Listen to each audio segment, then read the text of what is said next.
How to make Facebook account private on your phone. Hey everyone, welcome back to the channel. In this video I will guide you on how you can make Facebook account private on your phone, so make sure to watch the video till the end. In order to make Facebook account private on your phone, all you have to do is go ahead and then first of all make sure to launch the Facebook application here.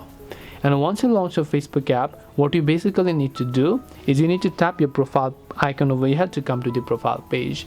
Now, making your account private on Facebook means locking our profile. So to do that, tap the three dots option, tap on this option called lock profile, and here you will be able to lock your profile, which is just basically making it private.